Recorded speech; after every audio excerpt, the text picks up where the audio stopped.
천사들이 있고요, 사탄이 있고요. 하나님께서 사탄에게 묻습니다. 땅을 두루 돌아다녔다는데 내 종 욥을 보았느냐? 그처럼 정직하고 순전하고 하나님을 경외하며 악을 떠난 자가 없느니라. 사탄이 반론을 제기합니다. 하나님께서 복을 주시고 그 집에 울타리를 쳐줬기 때문에 그런 거 아닙니까? 그의 모든 소유를 빼앗으면 틀림없이 하나님을 욕할 겁니다. 욥기 1장 9절에 11절을 보면 사탄이 여호와께 대답하이르되 욥이 어찌 까닭 없이 하나님을 경외하리까? 주께서 그와 그의 집과 그의 모든 소유물을 울타리로 두르심이 아니니까? 주께서 그의 손을 하는 바를 복되게 하사 그의 소유물이 땅에 넘치게 하셨음이니이다. 이제 주의 손을 펴서 그의 모든 소유물을 치소서. 그리하시면 틀림없이 주를 향하여 욕하지 않겠나이까? 틀림없이 욕할 거라는 거죠. 그의 모든 소유를 빼앗으면 하나님께서 그래 한번 테스트해봐라. 욥의 모든 소유물을 다 빼앗지만 그의 몸에는 손대지 말라. 12절에 여호와께서 사탄에게 이르시되 내가 그의 소유물을 다 내 손에 맡기노라. 다만 그의 몸에는 내 손을 대지 말지니라. 사탄이 곧 여호와 앞에서 물러가니라. 사탄이 물러가서 순식간에 그의 모든 재산을 다 빼앗아가 버립니다. 그리고 그의 가장 고통스러운 것은 소유보다도 그의 모든 자녀들을 다 빼앗아가 버리는 것입니다. 하나님을 경외하는 사람에게도 이런 고난이 찾아오는데 욥의 고통은 지금 하나님의 나라의 회의 중에서 지금 무슨 일이 벌어지고 있는가를 모르는 거예요. 우리가 어떤 고난이 왔을 때 그 고난이 왜 왔는지 알면 좋겠는데 하나님이 말씀하지 않으시고 때로는 설명도 안 해주시거든요. 근데 욥은 그 반응이 다르죠. 배우는 두 번째 교훈은 신앙에 성숙한 사람은 고난을 감사로 반응하는 것입니다. 제가 전생 살아가면서 배운 교훈 중에 소중한 교훈, 가슴에 늘 새기며 사는 교훈은 사건보다 중요한 것은 사건에 대한 반응이라는 거죠. 고난보다 중요한 것은 고난에 대한 반응이죠. 하나님이 욥을 지켜보니까 욥이 모든 걸 다 잃어버렸음에도 불구하고 하나님을 향하여 욕하지 아니하고 하나님께 오히려 찬송과 예배를 드리고 있는 거예요. 한번 다시 보세요. 1장 10절 22절을 보게 되면 욥이 일어나 겉옷을 찢고 머리털을 밀고 땅에 엎드려 예비하며 이르되 내가 모태에서 알몸으로 나왔사온즉 또한 알몸이 그리로 돌아가올지라. 주신이도 여호와시오 거두신이도 여호와시오니 여호와의 이름이 찬송을 받으실지니이다 하고 이 모든 일에 욥이 범죄하지 아니하고 하나님을 향하여 원망하지 아니하니라. 사탄의 생각을 뒤집었죠. 사탄은 그의 모든 소유를 빼앗아가면 틀림없이 하나님을 욕할 거라고 얘기했잖아요. 1장 11절에 보시면 이제 주의 손을 펴서 그의 모든 소유물을 치소서 그리하시면 틀림없이 주를 향하여 욕하지 않겠나이까. 욕하지 않았잖아요. 어떻게 이렇게 반응할 수 있겠는가? 그것은 그가 직면한 고난이란 사건에 대한 해석이 보통 사람과 달랐기 때문이죠. 사건보다 중요한 것은 사건에 대한 해석이죠. 인생에서 긍정적인 반응을 보이려면 내게 일어난 사건에 대해서 긍정적인 해석을 내릴 줄 알아야 됩니다. 그 어떻게 긍정적인 해석을 내릴 수 있었죠? 그런 생각이 깊은 사람이잖아요. 그런 기가 막히는 고백을 하잖아요. 내가 알몸으로 태어났는데 내가 알몸으로 죽을 거라는 거죠. 그리고 그 사이에 주어진 모든 것은 하나님의 은혜라는 거예요. 맞지 않아요? 우리가 다 알몸으로 왔잖아요. 그리고 그 사이에 재산도 교육도 자녀도 주셨는데 돌아갈 때는 알몸으로 돌아가는 거예요. 욥이 그걸 고백하는 거예요. 그의 초심, 그의 처음 상태를 인정하는 것입니다. 이게 이런 자세가 굉장히 중요합니다.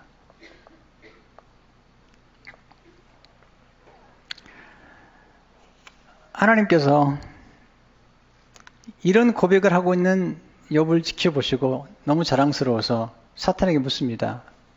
어떠냐? 여기 2장 3절을 보면 여호와께서 사탄에게 이르시되 내가 내 종 욥을 주의하여 보았느냐? 그와 같이 온전하고 정직하여 하나님을 경외하며 악에서 떠난 자가 세상에 없느니라. 내가 나를 충동하여 까닭 없이 그를 치게 하였어도 그가 여전히 자기의 온전함을 굳게 지켰느니라. 욥의 고난은 죄가 아닙니다. 죄로 온 게 아닙니다. 까닭 없이 지금 사탄이 그를 치고 있는 거잖아요. 하나님 충동했다고 성경 말씀하고 있는데 사탄이 만만치 않습니다. 하나님 소위 빼앗았는데 그에 몸을 쳐봅시다.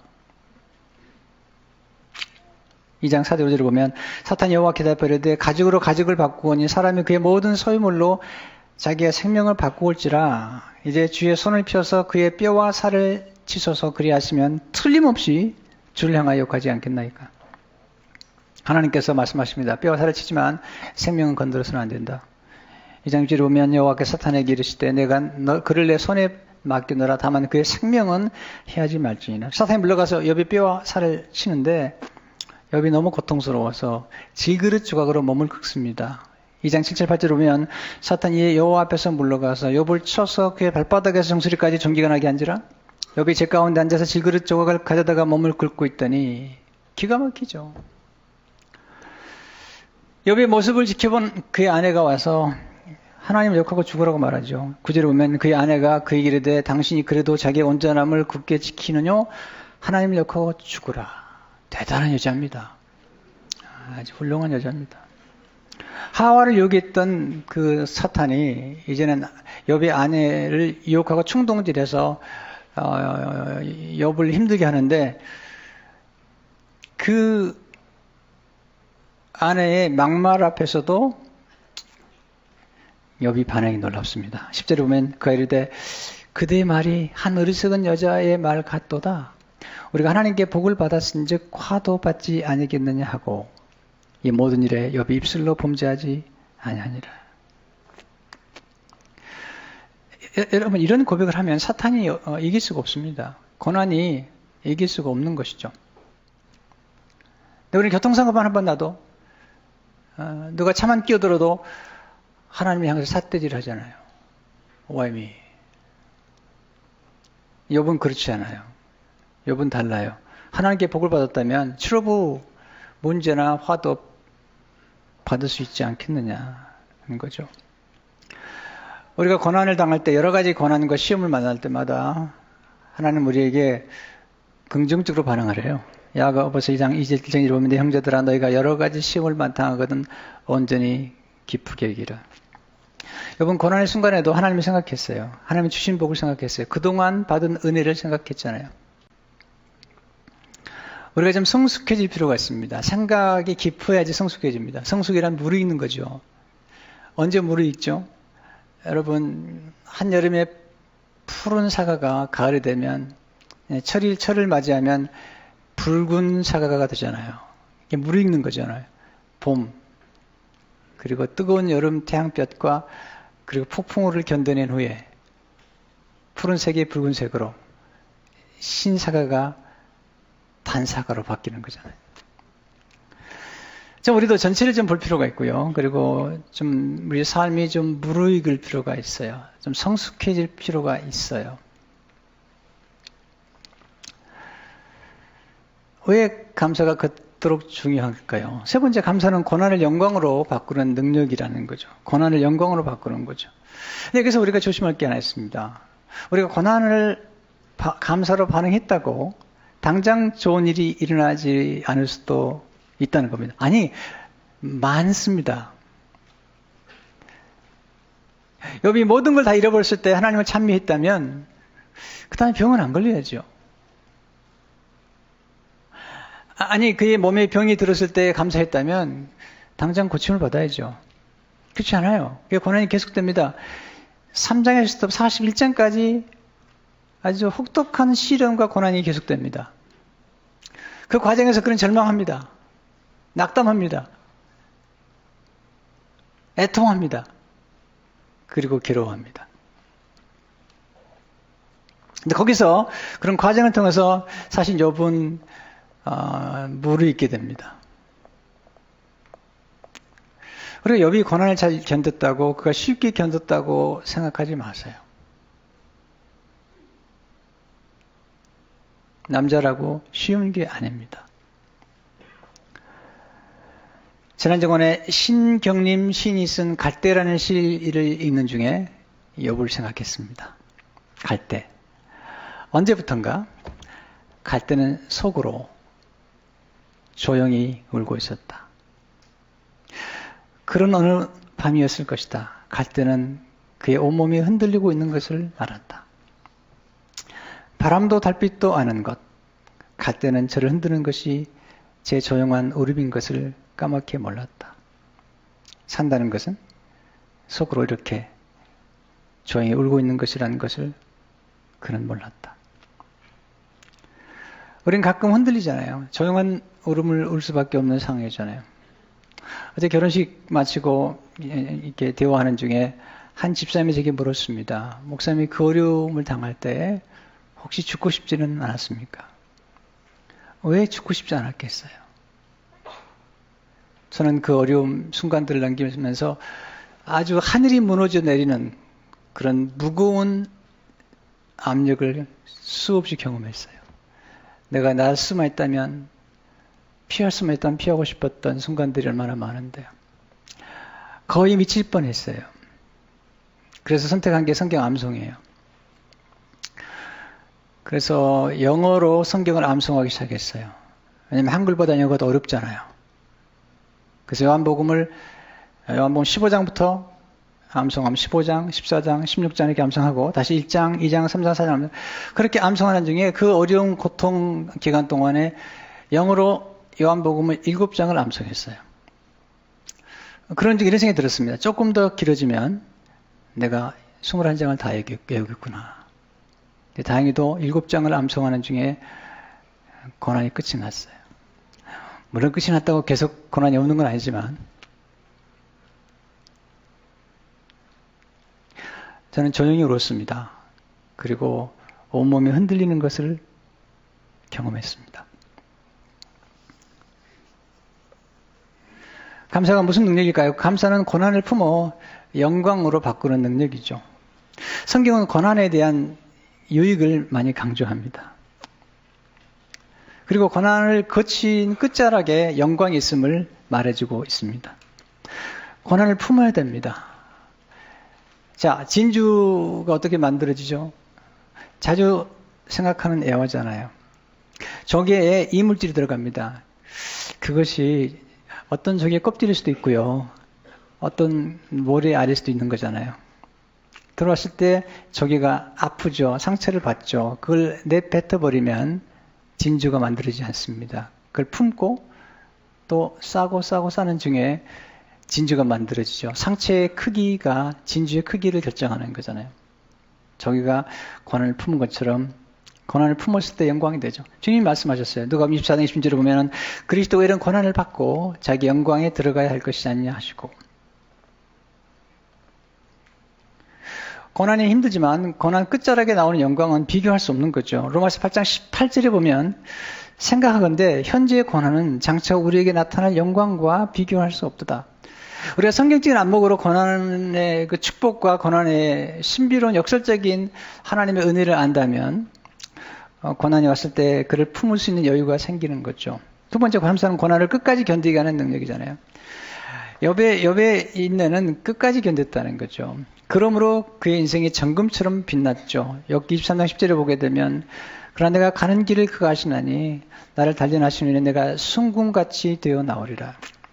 네, 끝까지 견디는 건 중요하지만 끝까지 견디는 게 더 중요합니다. 마태복음 10장 22절에 보면 또 너희가 내 이름으로 말미암아 모든 사람에게 미움을 받을 것이나 끝까지 견디는 자는 구원을 얻으리라. 많은 분들이 여기서 놓쳐버리는 거죠. 끝까지 조금 더 견디는 것. 신약성경에서 욥을 얘기할 때 가장 욥의 삶 속의 아름다움을 인내라고 말합니다. 신약의 야고보서는 신약의 자문이라고 말하죠.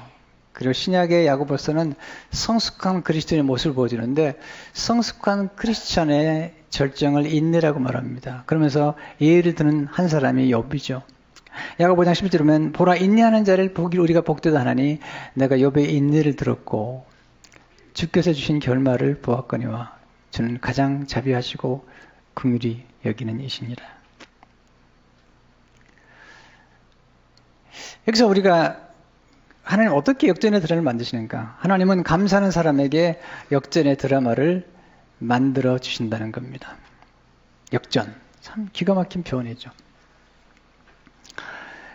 욥의 역전은 욥기 42장에 가면 경험하는 사건이죠. 마지막에 하나님께서 욥을 만나셔서 그리고 욥의 친구들을 만나서 책망합니다. 욥의 친구들에게 욥을 더 이상 괴롭히지 마라. 너희가 잘못한 것이다. 이 재물을 가지고 가서 욥에게 가서 욥과 함께 번제를 드리게 하고 욥의 기도를 받아야 된다. 욥이 그의 친구들이 찾아 그 고통 중에 있는 욥에게 그냥 비난의 화살을 쏟아내었던 그 친구들을 찾아오니까 그들의 친구들을 받고 하나님께 번제를 드리고 그들을 용서합니다. 그리고 그들을 축복해 줍니다. 바로 거기에서 고난이 끝납니다. 이게 중요한 포인트예요. 우리가 살아가면서 고난이 있는데 그 고난이라는 스승이 언제 떠나는가? 우리를 힘들게 했던 고난이나 우리를 힘들게 했던 사람들에게 용서하고 축복하는 순간 그 고난의 끝자락에서 역전의 드라마가 펼쳐지죠. 욥기 42장 10절을 보게 되면 욥이 그의 친구들을 위하여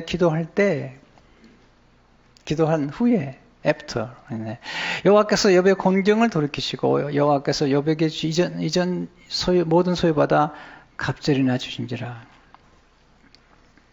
여러분 성경에서 역전의 드라마를 경험한 사람들의 특징 중 하나가 뭔지 아세요? 용서입니다. 그리고 축복입니다. 그들이 고난도 받았습니다. 상처도 받았습니다. 특징은 모두 용서와 자기를 괴롭힌 사람들에 대한 축복을 베풀어 주었다는 것입니다. 하나님 역전의 드라마를 만드시는 연출가십니다. 그런데 우리가 우리에게 찾아온 고난이나 우리를 힘들게 했던 사람들에 대해서 앙심을 품거나 쓴뿌리를 가지고 있으면 역전의 드라마를 만들지 않습니다. 요셉 좀 보세요. 그 형제들과 보디발의 아내와 그 어려운 고통을 받았지만 복수의 흔적이 없습니다. 한나를 보세요. 분인나에게 얼마나 상처를 받았습니까? 그러나 복수한 적이 없습니다. 역전의 드라마를 연출하신 하나님이 욥의 마지막을 아름답게 하시죠. 처음부터 마지막을 아름답게 하셨어요. 여기 42장 12, 13절을 보게 되면 여호와께서 욥의 말년에 욥에게 처음보다 더 복을 주시니 그 양 14,000과 낙타 6,000과 소 1,000결이와 암나귀 1,000을 두었고 또 아들 7과 딸 3을 두었으며 처음보다 더 좋은 걸 주셨어요. 이게 기독교입니다. 가장 좋은 것은 더디어 오는 것입니다. 감사의 능력이 뭘까요? 감사하면 아직 남은 걸 보게 되는데 욥은 두 가지가 그에게 남아 있었습니다. 그의 건강도 다 상실해보고 그의 모든 걸 다 상실해 하나님이 남아 계셨고 그리고 욥에게는 욥의 아내가 남아 있었잖아요. 저는 처음에 욥의 아내가 욥에게 막말하는 걸 보는 순간에 설교를 쓰면서 막 몇 줄을 썼습니다. 이 욥의 아내가 이게 갱년기가 지났구나. 갱년기가. 이 막말하는 거 보니까 갱년. 그리고 몇 페이지를 썼어요. 몇 줄을 썼는데 나중에 욥기 마지막 부분을 다루다 보니까 갱년기가 지나지 않았어요. 왜냐하면 갱년기가 지나면 아이를 못 낳잖아요. 그래서 앞에 있는 거 다 지웠어요. 제가 다시. 근데 아직도 남아있는 하나님. 그리고 욥의 아내가 나중에 아들 7과 딸 3을 나눠주잖아요. 여러분 힘들다고 쉽게 포기하지 마세요. 끝나기 전까지 끝난 게 아니잖아요. 좀 멀리 보세요. 찰리 채플린의 한 말을 기억하세요. 인생은 가까이서 보면 비극이지만 멀리서 보면 희극이라는 거죠. 하나님 가운데 회복의 은혜가 있는 거죠. 하나님께서 고난을 왜 보내셨을까요? 요셉에게 공부시키려고. 고난은 스승이죠. 고난은 인생 수업입니다.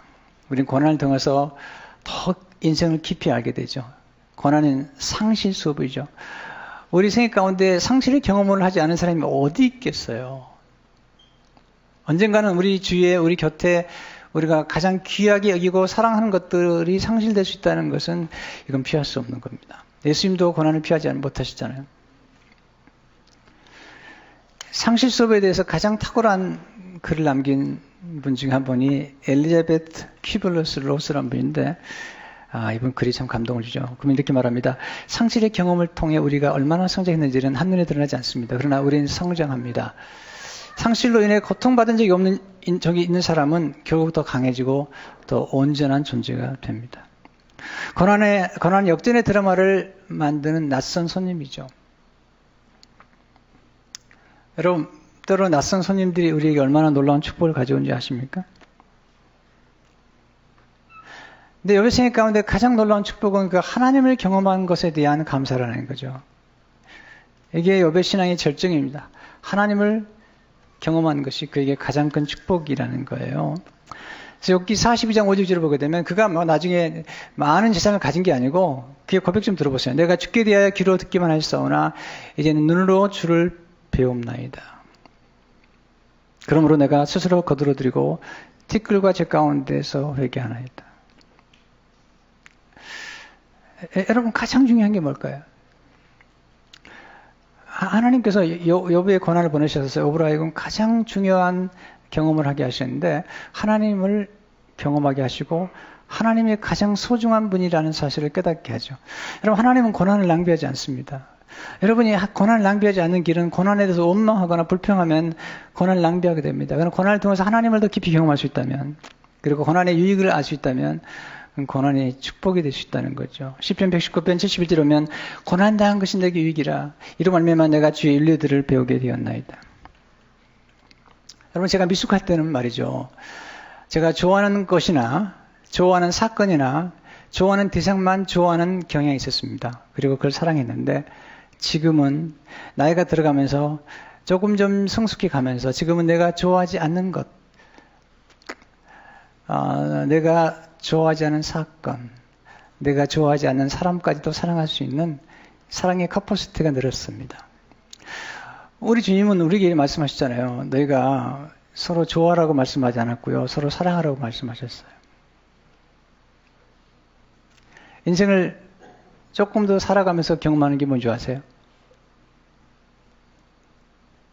내가 좋아하지 않았던 사건이나 좋아하지 않았던 사람들이 오히려 나를 유익하게 만들고 나를 성숙하게 만들었다는 거죠. 때로는 내가 너무 사랑했던 대상이 내게 너무 큰 아픔을 줄 때도 있고 내가 유익할 거라고 생각했던 번영이 나를 무너뜨린 것도 보았기 때문이죠. 사도 바울은 그런 모든 것을 유익했던 모든 것들을 다 내려놨습니다. 그가 자랑했던 건 고난이잖아요. 고난은 우리가 좋아하는 게 아닙니다. 당장 유익해 보지 않습니다. 그러나 우리 생애를 지나고 보면 우리의 삶 속에 고난이나 실패나 실직이나 때로는 시련이나 이런 모든 것들이 우리 삶 속에 우리를 얼마나 무르익게 만들고 우리를 얼마나 성숙하게 만드는지, 우리를 얼마나 깊이 있게 만드는지, 우리를 얼마나 하나님께 가까이 가게 만드는지, 이건 정말 놀라운 축복 중에 하나잖아요. 사도 바울이 그가 유익했던 모든 것들을 배설물하겠습니다. 오직 그리스도를 얻기 위해서. 빌립보 3장 7절에서 9절에 보면 그러나 무엇인지 내게 유익하다는 것을 내가 그리스도를 위하여 다 해로 여길 뿐더러 또한 모든 것을 해로 여김은 내 주 그리스도 예수를 잘 아는 지식이 가장 고상하기 때문이라. 내가 그를 위하여 모든 것을 잃어버리고 배설물 여김은 그리스도를 얻고 그 안에서 발견되려 하매니. 사도 바울이 나중에 자랑하는 것은요, 그가 좋아하지 않았던 고난이나 연약함이나 질병이나 이런 것들을 자랑하고 그런 예수 그리스도를 얻는 것으로 그런 만족했던 것을 보게 됩니다. 얼마 전에 차를 타고 가는데 애프리칸 아메리칸 목사님이신데 아주 열정적인 설교를 하시더라고요. 듣는데 한 스토리를 얘기해 줬는데 제 마음에 깊이 자리를 잡았어요. 둥지를 텄어요. 한 아버지가 있었습니다. 외아들을 가진 아버지인데 이 아버지는 그림 수집가입니다. 그림을 아주 좋아했어요. 그래서 피카소나 반 고흐나 모네나 뭐 그런 그림들을, 진짜 그림들을, 비싼 그림들을 소장하고 있었던 사람인데 그 외아들이 전쟁에 나가지고 전쟁터에 나갔습니다. 근데 전쟁에 나간 지 얼마 안 돼가지고 연락이 왔습니다. Your son is missing. 당신한테 실종되었다. 한참 지나서 다시 연락이 왔습니다. 당신의 아들이 전사했습니다. 그리고 싸늘한 시신으로 돌아왔습니다. 외아들 잃어버린 고통이 컸습니다. 그리고 한 1, 2년 지났는데 어느 날 옷을 남루하게 입은 한 청년이 찾아왔습니다. 그리고 인사를 했습니다. 손에는 그림 한 점을 가지고 왔습니다. 아버님의 아들과 저는 함께 전쟁터에 싸웠던 전우였습니다.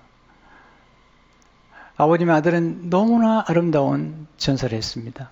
수많은 전우들을 살리는 중에, 그리고 내 목숨도 살리는 중에 전우들의 목숨을 대신해서 죽었습니다. 아들과 저는 함께 교제하는 중에 아버님이 그림에 조예가 있고 그리고 그림을 좋아한다는 소식을 들었습니다. 저도 그림에 조금 조예가 있어서 아버님의 아들의 초상화를 제가 그려왔습니다. 보니까 포장해온 그림 한 점을 열어보니까 아들의 초상화였어요.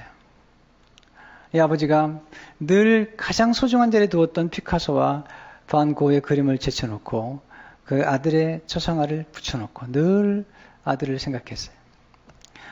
이분이 나이가 들어서 죽게 됐습니다. 대리인에게 부탁해서 그가 소장하던 모든 그림을 경매에 붙여달라고 얘기했습니다. 사람들이 알리니까 그림을 수집하려고 원했던 사람들이 많이 몰려왔습니다. 경매가 시작됐습니다. 사람들은 반 고흐나 피카소나 모네 이런 그림들이 경매에 나올 걸 생각했는데 대리인은 제일 먼저 이렇게 얘기했습니다. 오늘 가장 먼저 경매에 붙일 그림이 하나 있습니다. 그런 일한다 보니까 어떤 청년의 그림이에요. 초상화입니다. 사람들은 웅성거리기 시작했습니다. 빨리 좋은 그림 좀 내놓지. 이 작품을 100불부터 시작하겠습니다. 아무도 손들지 않았습니다. 90불, 80불, 70불 아무도 손들지 않았습니다. 50불 좀 내려왔을 때 한 남루한 옷을 입은 사람이 손들었습니다. 저는 그 아들을 압니다. 그 아들의 초상화가 내게 필요합니다. 근데 어쩌죠? 10불밖에 없습니다. 그러나 꼭 갖고 싶습니다. 40불, 30불, 20불, 10불이 내려왔습니다. 아무도 손들지 않았습니다. 경매가 낙찰됐습니다. 이제 사람들이 이제는 진짜 좋은 작품이 경매될 거라고 생각하는데 그 대리인이 이제 경매가 끝났습니다. 이 그림을 소장한 분이 제게 남긴 말을 여러분에게 알려드리겠습니다. 아들의 그림을 가진 자가 모든 그림을 소유한다. 아들을 얻는 자가 모든 것을 얻는다. 오늘 하나님께서 우리들에게 말씀하세요. 그리스도를 얻는 자가 모든 것을 얻게 된다. 이 감사 계절에 우리가 예수님을 얻었다면, 예수님 안에 있는 모든 신령한 복과 하나님의 자녀가 된 복을 우리가 얻고 누리게 됐다면 무슨 복을 더 구해야 되는지요? 기도하겠습니다.